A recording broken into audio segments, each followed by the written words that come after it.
On this week's GTA 5 o'clock, all the details from the Doomsday Heist Act 1, everything you need to know before playing, and all the details about how many GTA dollars you'll need to play. It's all here on this special episode of GTA 5 o'clock.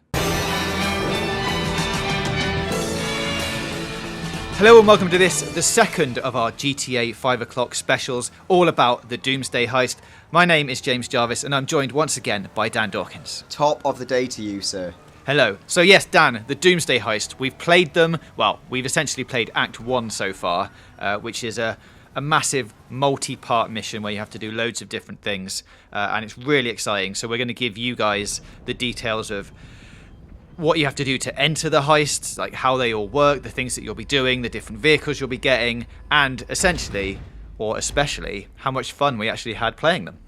Yeah, I mean, let's be honest, what an amazing... it was an invitation from Rockstar we had to keep secret about to play the game. I thought it was fantastic, and hands up, I haven't played much GTA Online in recent history. It was like slipping on, I would say, a comfy pair of slippers, but in fact they were like an exploding pair of rocket slippers. And it's just great fun to be back in the world. And I guess, we can dive in and talk about what we played just in a second. I think, what I want to talk about is, again, the loot-shaped elephant in the room, and talk about what's the real cost of playing this, because, up front, the cost is free. This is a free update that anyone who owns GTA can take hold of, but of course, it isn't actually free, because you need to use virtual GTA Online dollars to take part. Now, when we played it, we were obviously lucky enough, we weren't told to go in with our own money and pay for it. We had a real sort of Justin Bieber stroke Puff Daddy VIP red carpet experience, and we got to really throw money and get to experience all the kit and equipment. But I don't think that will be the reality for everybody. And in fact, I tallied up that I was made like CEO of our heist group. Yeah, which you inventively called... Can you remember what you called it? Delta Mega Team? That's right. Yeah, badass. So Delta Mega Team, the accountant must have to be quite skilled, because I reckon we racked up in the order of $11 million of expenditure on just part one of the heist. I will add, and I cannot be clear enough about this, we were spending like money was free. Yeah. Like, we were absolutely going for it. We were pimping out everything, buying unlimited ammo, weapons, every upgrade. It was really wild. But, what would you say, James? Because there is a minimum bar virtual fee, because you have to buy what's called a private military base. It's like a Bond villain base to take part in the heists. Can you recall what was the base level for that? And hey, people can find out because they can play it right now, but can you recall what that was? I can't remember exactly how much it was. Like you say, there are a number of new bases now dotted around Los Santos, which you can choose whichever one you want to go and buy, which becomes your base of operations, which, from the things you've seen in the trailer and the stuff you're seeing on screen, is where the giant briefing room is. That's basically where you go now with your new... Where you used to have the planning boards, which was just in an apartment. Now you have this big, lavish, LED screen that shows everyone exactly what's happening. That lives in your base of operations that you have to buy. Now, obviously, as Dan said, we pimped ours right out, and you made some interesting design choices on the walls and things, but base level is going to cost you at least a couple of million. Yeah, I think we bought one of the 9 bases. We chose the one that was closest to the north of Los Santos. There's many further afield across the map.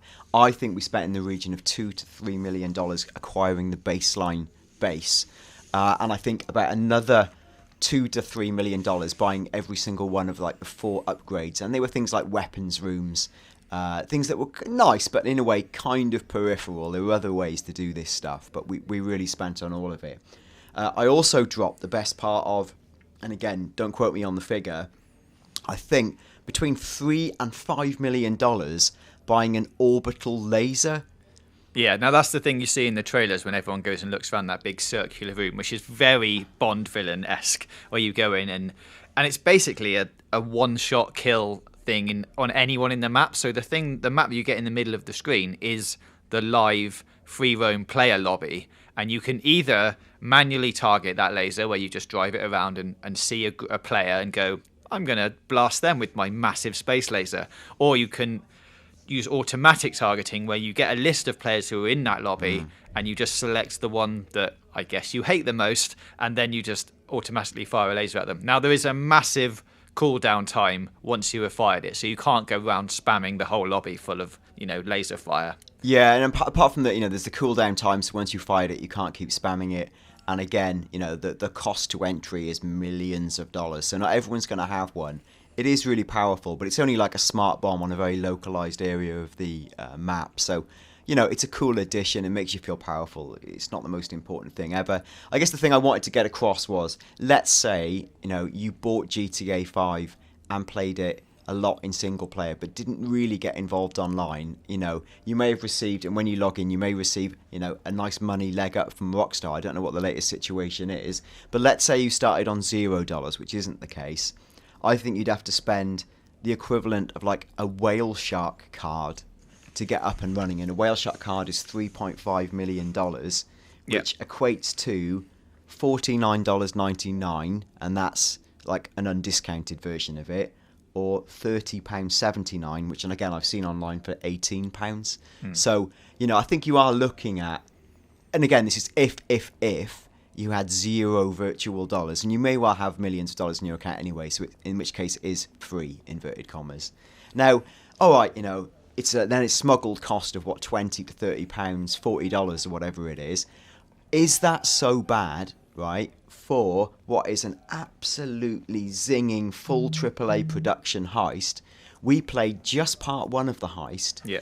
And this was with Rockstar, who knew what they were doing, telling us what to do. I reckon we played that for 5 hours, maybe. Yeah. And I thought it was fun and challenging. And, there's 2 more which are even bigger beyond that. So you're looking at, tens and tens and tens of hours, right? Yeah, of extra gameplay. I think you said, as we were talking about it after we played it, that essentially for those wanting the single player DLC, and whether or not that is still coming, this is essentially your single player DLC. Yes. Like, this is a big, you're talking 15, 20 hours of gameplay here just to go through it maybe once. And and it's basically a multiplayer new story. It just happens to be the online version where you can go and play with your mates and do whatever you want. But it's a fully fledged story. You go through it. There are chapters. There are different acts to do. It's just, instead of being a single player only, you get to take all your mates with you. Yeah, and like you say, the key thing is that there's really big, strict cutscene beats. There's a clear narrative. It's not super dense and plot heavy, but it does introduce, and I guess this is a nice segue into what we actually saw.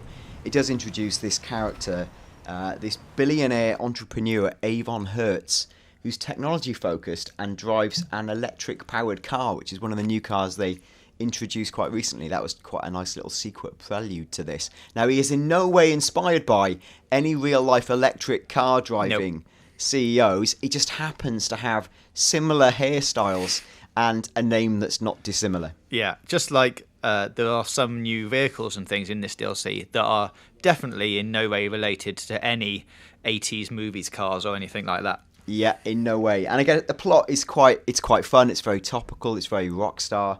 Essentially, this guy Avon Hertz is he's found like there's like a doomsday level threat for the US that he's decided only he can solve, because the FBI and the CIA or whoever else is in the acronym side are no good and can't help him. So he's recruited people who are like lunatic and deadly enough to help him, which is us. Yeah. Of course. And of course, Lester comes back into the fray from GTA. So Lester's kind of the point man on our side for that. And also, this guy, Avon Hertz, works with a neural network called Clifford. Now, Clifford's like the world's biggest AI network, and he's hungry for data. And even in the bit we played, there seemed to be a subtext of maybe Clifford's the baddie. Yeah. But let's see.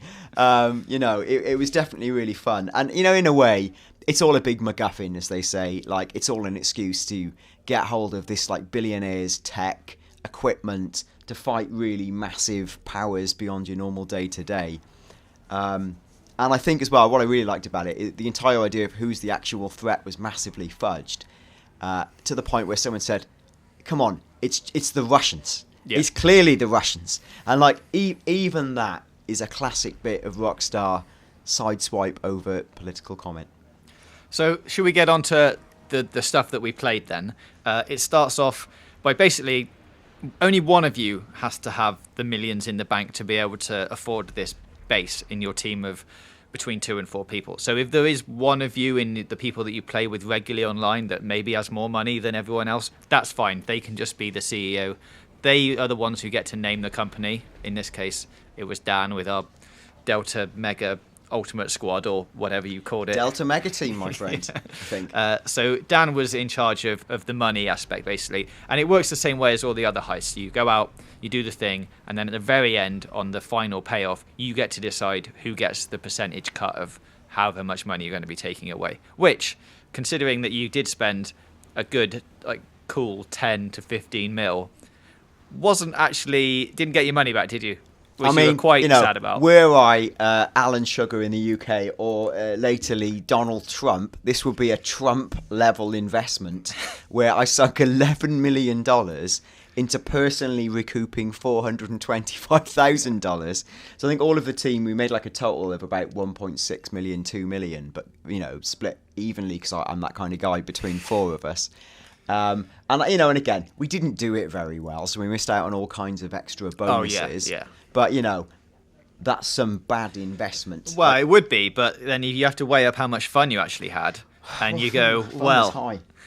So once we got into the briefing room and we got the initial briefing, and you get your first prep mission, which was a basic one to start with, like they all are with the heist. It scales in difficulty and complexity as you go up. So the first one was basically go and get ourselves an ambulance, which we then needed for later on. Which that one went quite well, I feel, that mission, until you decided you wanted to drive the ambulance back to the base. Yeah, I think I got a bit confused about how I should lose the police wanted rating, and I should probably just have rung Leicester or something, right? But in my infinite wisdom, I think I span up off the freeway onto what looked like a really convenient side road that no other car was driving on, and I thought, this is genius, no one will get us here. Spin camera down, it's a rail track. So we only end up going for about a mile, with me in absolute blind panic that at any minute we're going to get rammed from behind or front on. There was literally no out ramp because we were on a bridge for a large section of it. Yeah. And I thought, again, this was just a classic example of how incompetence or best laid plans can lead to this unscripted sort of great moments in GTA. Yeah, which is the key thing with everything, really. They set up the missions in a way that is basically, so all of these new missions, well, not all of them, some of these new missions take place in and around just the free roam lobby. So it's not restricted to other players coming in and messing things up for you. So we, actually didn't have any problems, but there could be instances where you go and you steal this ambulance, but then you get ambushed by another group of 4 people trying to do the same thing, and then they'll take the ambulance off you. So it's going to create quite a lot of interesting stories, I think. Yeah, it's what Rockstar say. There's basically 3 ways to do a prep mission. The first one is obviously to do it, which is what we did. That's what we focused on. The second is to steal it from other people trying to do the prep mission. That's pretty naughty. I wouldn't advise that, but you could definitely see the fun in waiting outside someone else's base to steal their. And I think there's a warning that goes off on the map to let you know someone's trying to do it. Yeah, so everyone's alerted to the fact that someone's got the ambulance. We didn't have any of that, and I think that adds a whole new layer of complexity to what you do. Now, the third way to do it is, and this is the one Rockstar again say, if you really must do it, they're not advising it, is to buy the stuff. Yeah. So there is always the buyout option if you are rich enough. Of course, if you've got an orbital cannon like we did, you can always use that orbital cannon to blast another crew out of existence and then get someone else to just go and pick the ambulance up. It's pretty savage, but you could do that. So sorry, we got hold of the ambulance, we got finally off the rail track, and we took it back to the base, as I believe. Yeah, we eventually got it off the train tracks and back into the base, which started the second phase of the prep mission, which is one of the ones where it splits the team up. So we were playing in a team of 4. 2 of us went off to go and get a helicopter, which we had to follow and then take out the guards and hijack the helicopter to take back to where Dan and another guy from Rockstar was. What were you doing? Were you in a hospital? Yeah, I know. I don't know what you 2 guys did, and I think the footage we've got is of your playthrough, not necessarily mine. But me and one of the other Rockstar guys, we went to the hospital facility dressed as hospital porters or whatever they were. So we had to go in, weapons hidden, really quiet, and just kind of walk really slowly up to a room where we checked bodies for essentially a USB disc or something, which I presume would be hidden inside a human's certain receptacle, right? Now, you don't actually see anything too graphic there, but it turns out that it isn't there. So you end up waddling upstairs to another area to retrieve. And I think at this point, the guy from Rockstar said to me, "We just need to be quiet and not shoot." Oh my god! Right. And like, I think I shot someone or something, and then obviously it turns into like a micro bloodbath. Yeah. Not huge, but like, at that stage you go from silent pistols or automatic weapons to, we're just going to fight our way out of this hospital. We've to got weapons the data. free. Yeah, exactly. Well, while that was going on, I was expertly piloting our new helicopter. I think we've got footage of me actually landing it. I mean, I'm going to say it's probably the best helicopter landing you'll ever see. I'm just going to put that out there. Okay. Well, As we were coming up, in between two trees, just by the steps, everything was going well. Suddenly we're like, right, we're waiting for you guys outside. How's everything going? It's like, yep, it's fine. Then you come running out, shooting, guns blazing, loads of police cars start turning up on the street, and everyone's just like, get in the chopper, get in the chopper, get in the chopper. So that was an interesting way to end that little bit of the mission. But we did. We all got in the chopper, and then I managed to fly us back to our lovely base.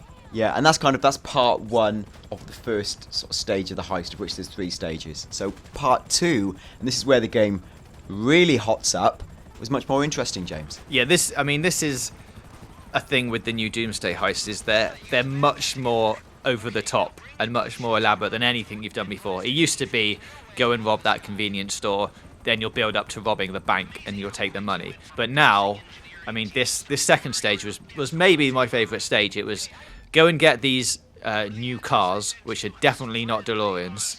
Oh my god, don't even say it. Sorry. They're called Deluxos, James. Deluxos. Go and get the Deluxos. They just so happen to look like a really famous 1980s sports car that may have been popularised in a film starring Michael J. Fox. Yeah, and, that's all I can say. Yeah, the doors open exactly the same way, and they've got paint jobs that if you've been around and you've seen that film or watched the trailer, then wow.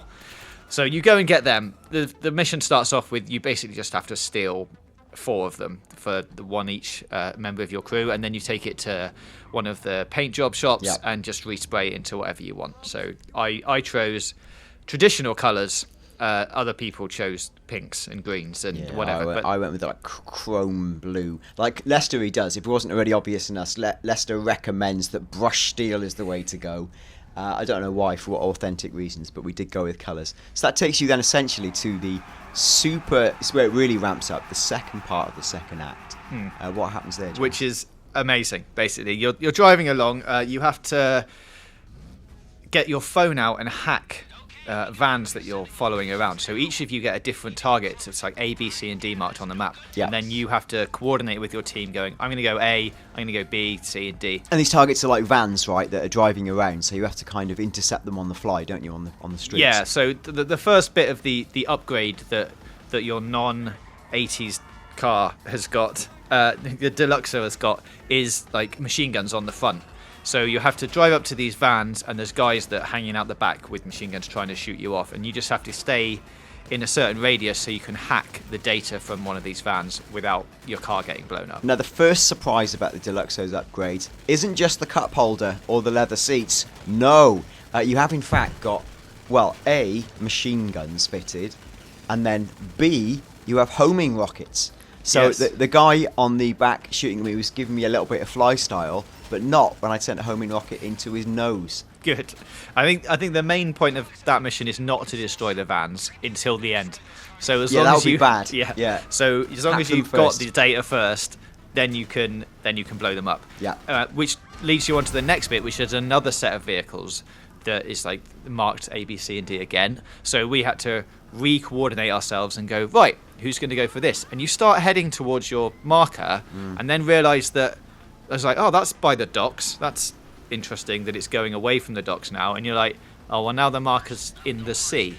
Like, how am I meant to get over there? And as you drive up to the docks, a little prompt comes up that just says, hit X to go into hover mode. So as you're driving to the edge of the docks, you just hit X, and immediately your car transforms into like an amphibious, well, not quite amphibious because it doesn't go underwater yet, but you can transform it into something that glides over the docks, and then you go and chase down a boat, which is super cool. Yeah, it's really great. I mean, it's almost as if where we were going, we didn't need roads. But it doesn't Oh. actually say that. No. But yeah, you do get to hover right over the beach, and you're chasing, these. Well, they're not obviously vans on the sea. That would be weird with their Boats. giant, yeah, The boats on the sea, and you're in your hover car speeding after it. And at this stage, it's just exhilarating. You're like, oh my god, this is ridiculous. We're speeding along the sea, chase some vans. What could be next that could be more exciting than this? And if some of you have paid close attention to the trailer, you'll know where this is going. But the third stage of this mission is now we have to go and hack a giant plane which is stationed at Los Santos Airport. So you all drive in the runway in a convoy of 4 after this plane, and you're like, oh, the plane's going to take off, and it takes off, and then you get another prompt. You hit the button again, and you're flying. Yeah, you get to, this is amazing. Like, you're all chasing it down the runway. All things look doomed. It's like a scene from Mission Impossible. And then suddenly you get to pull back on the stick, and you're like, wow, my hover car can fly a little bit. It can fly a little bit higher. It can fly, oh my god, we're like, we're at 10,000 feet. Literally the 4 of you, like space fighters. Yeah. It's absurd. All bets are off at this stage, right? Because then loads of helicopters turn up as well. So one of you has to continue hacking the giant plane and staying within range of the plane, while the others spin round in midair and try and take down attack helicopters. Yeah, it's complete. At this stage, it's madness. But, I mean, you don't care. It's tremendous fun. It's good banter. It's all about, I'll hack, I'll go above his wing so I can get the lock on. You go around the side, you take out the choppers, laughing just because of the absurdity of what you're doing. And again, my advice would be, and it's too late for this now, is don't listen to what we've just said and ruin it for yourself. No. But that's too late. So you've done it now. But it is still a brilliant moment. And that kind of brings, when you hack it and you can take down the plane, that's the end of the second part of Act 2. Yeah, and then you're on to the third bit, which for us encompassed buying one of the new vehicles in the game, which is called the Avenger, which is basically a giant mobile command center, which is a helicopter but also has VTOL, so it has vertical takeoff and landing. The propellers shift backwards and forwards depending on what mode you're in. This is another extreme cost. Millions again. Millions and millions of pounds. Even for like a Mac daddy like myself with unlimited resources, you could feel the pinch as this one went out of the bank. And I think you went on to, you go onto your phone, you go onto the website. I think you go on Warstock and you can pop out for one of these. But oh my god, it's expensive. Yeah, no, you don't need it. That's important. It's just cool. Yeah. And you're basically buying a flying weaponized house. Yeah, because inside it, in. when you were flying it, the people in the back get to just walk around the back room of it, and you can sit in the cannon chair and fire off rockets and things, and you can have a little chat, and you can all just hang out. But it's a really cool space, but it is millions of dollars. Yeah, and you can also, there's a weapons bench in there, so you can do various different customizations whilst you're in the air. So it's a really cool piece of kit. You can see loads of people using it in YouTube videos and online. So we go in this very indiscreet mobile weaponized base, and then headed to a military base, as I believe, to extract something of great worth. Yeah, we went to one of the, not so secret bases in the whole of Los Santos, Fort Zancudo, which is a lovely place to go back to. Not underground this time. We were there to steal some data from one of the towers, so we all piled in there. Not so subtly. I think there was definitely a way to do it stealthily, but there was a few calls of weapons free and a few clips got fired off. I'm going to say by accident, but hey, who knows? So we went in there, we went to the top. While you're transferring the data, you have to defend it from people coming up the stairs. Yeah. Then you have a big escape plan, basically. Our escape plan initially was go and get back in the Avenger, but turns out it was quite a long way away because we'd parked it quite far down the runway when we landed. Yeah, I think I overshot the runway by the length of the entire runway on the way in, so I had to VTOL it.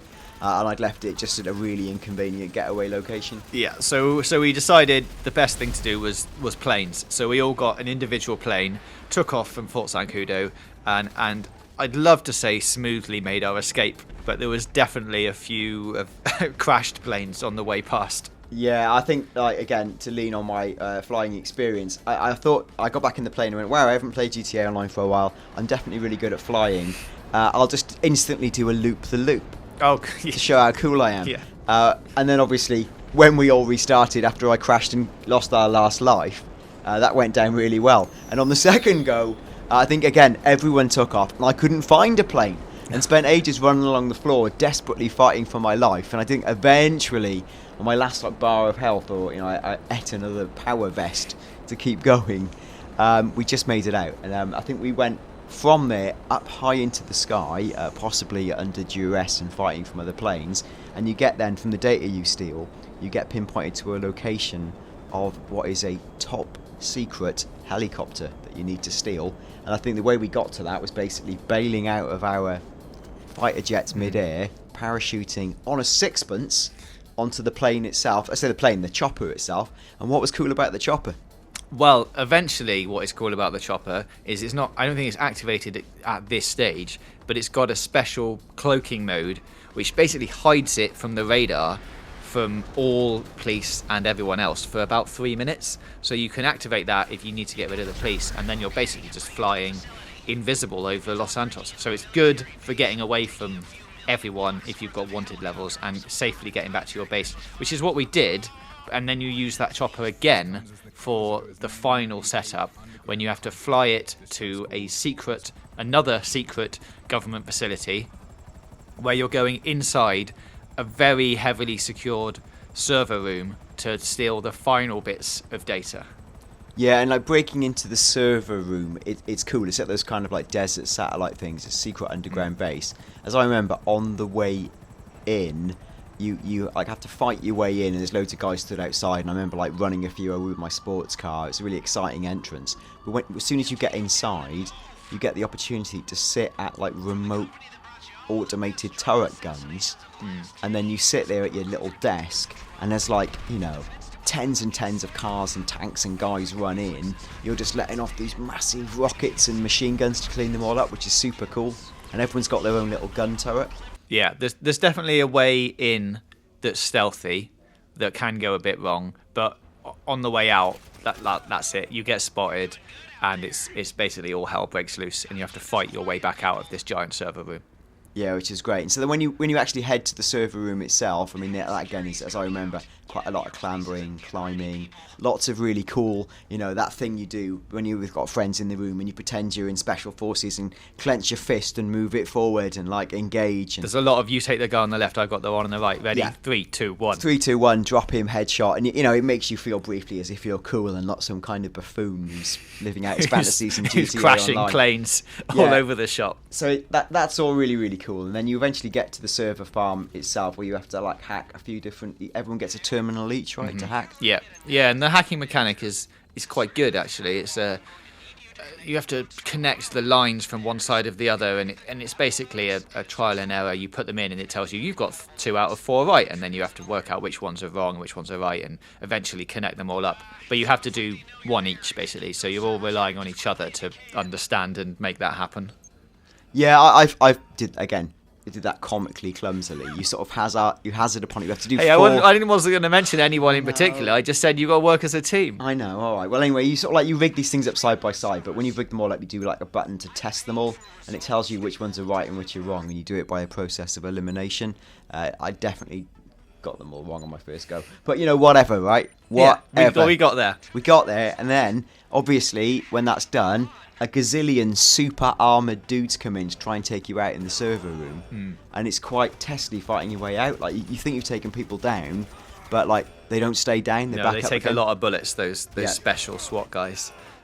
So there's a lot of fighting your way out of that works in stages. The checkpointing is actually pretty good. Yeah. We got killed definitely a few times and had to restart that mission, but it was only from the bit that we were absolutely at. So you fight your way out of the server room. You then get into the street level, where there's another fight where there was definitely an inappropriate use of rocket launchers a few times, which some clown got confident and thought he'd fire a rocket from behind cover, killed himself. Don't know who that was. And that was when we didn't have any lives left. You get like 2 team lives as you do, so we had to restart that.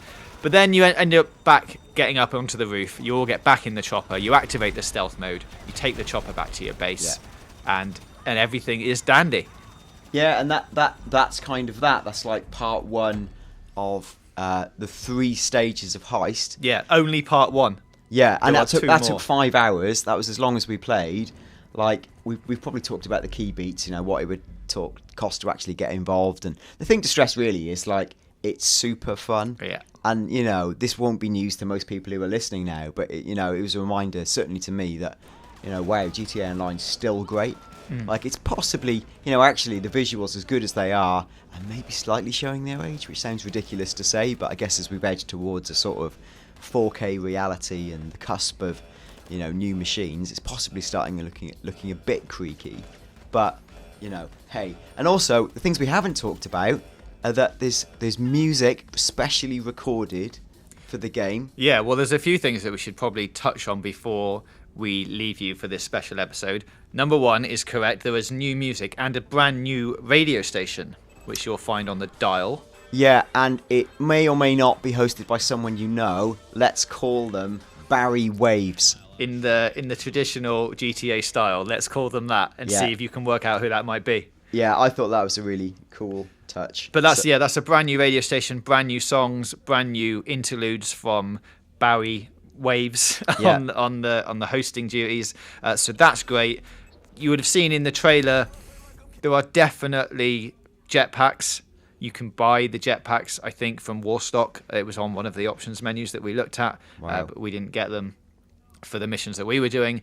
But you can see them on there. You've seen them in the trailer. The room that they are in the trailer looks uncannily like the inside of that square room on top of Mount Chiliad. So if I had to guess, I would say the end of Act 3 will end with you going there and putting on those jetpacks finally and blasting your way out at the top of the mountain. Yeah. That's what I'd guess. Yeah, I can only see the ending having something to do with a random rogue AI taking over the world / aliens. It will have something that's like properly bonkers at the end of it. And, in a weird way, this almost feels like, and I might be overthinking this, it's the end of GTA Online. Like, where do they go from here? Like, can it get more ridiculous from this point? Maybe it can if you look at some of the kind of stunt creator stuff they've done and some of that crazy things. But it could, yeah. But I think you're right. Where do you go from Doomsday, James? I ask you. Well, part 2. Surely. Doomsday part 2. The AI's back. Oh, man. This is like every superhero film ever. How many apocalypses can there be? I think you're right, though. I think that this does feel like now, definitely with the Chiliad mystery and the inclusion of jetpacks, which everyone has wanted since basically day one. The mystery's going to be solved. The jetpacks are in the game. Everything that anyone wanted is in there. It feels like a great way to tie everything up as we go towards, let's say, for instance, Red Dead. Yeah, because obviously, whilst Rockstar, there was no mention whatsoever of GTA Online being anything other than fully supported as it has been, and the numbers are huge, and I think that will perpetuate, and it could be for years to come, right? Who even knows? But Rockstar do have another open world game coming with Cowboys, and I think they will definitely want some people to play that at least as well. Now, where do we go in terms of segue without me being shot down by snipers, James? Well, I'm not sure we can, because I was just thinking about that very same thing. So, let's just say there are other things in the Doomsday Heist update that you will want to be able to go and check out from day one. So, if you're getting to play it on day one, and you get a certain way through this DLC pack, there is something cool in there that you'll want to go and investigate. Yeah. Like, if you can pull yourself away from Barry Waves, you need to check your emails. That's all I can say. And there you go. We will be following up everything that we've talked about over the next week. So we'll be maybe discussing some of those details that we've just said at the end. But who knows? But if you've got any other questions about the heist, or if you've got any experiences that you want to share with us, then please do let us know in the comments. We do read all of them, so it'd be great to hear what you guys think and the kind of things that you think might happen next. Yeah, and what I'd really love to know is exactly like how many dollars do you have right now? Like, from based on what we've said, does this sound like you'll have to actually physically outlay? And let's be honest, right? Even if you did, is it so wrong to give Rockstar some money for this game that they've run for the best part of 4 to 5 years, and I will add in brackets, and they've also made a load of money from it, from people buying loads of whale shark cards, but not everyone, because it's quite possible to play this game and not spend a penny, right? Yeah, and for that 5 years of play, if you've not spent any money so far, it's going to be the equivalent of £20 to £30. Oh, probably. I know. For another 20 to 30 hours for a game that's probably already given you hundreds of hours of entertainment. So, you know, make your choices. Yeah, exactly. You've got to make your choices. But yeah, I want to know, how many dollars you've got right now and how you think those costs of entry will impact you. And I'd also love to know, if GTA 5 o'clock was to return in some capacity, and as James gives me the evils, like, what I'm going to say is we're not coming back full time. I don't see it weekly at the moment. But like, let us know. Like, what would you like us to do? Would you be interested in spin-off shows around Red Dead? Really let us know. Like, and I think we both still exist. Yeah. We have the capacity to do shows. And most of my life now is altering cells on tiny spreadsheets. But when it's not that, I still like to talk about video games. You're basically like the Lester of our group now. You're the organizer and the technical man. I'm the sarcastic, short, balding, conspiratorial maniac at the centre of this operation. So yeah, thanks. Yeah, well, if you've listened this far, then hopefully you are a fan of the show and the things that we've been doing, and of GTA in general. So yeah, let us know about what we can do next, and we will see you again for another show at some point. I don't want to say next week because that's not going to happen, but we will see you again for a follow-up to this show. So until then, see you next time.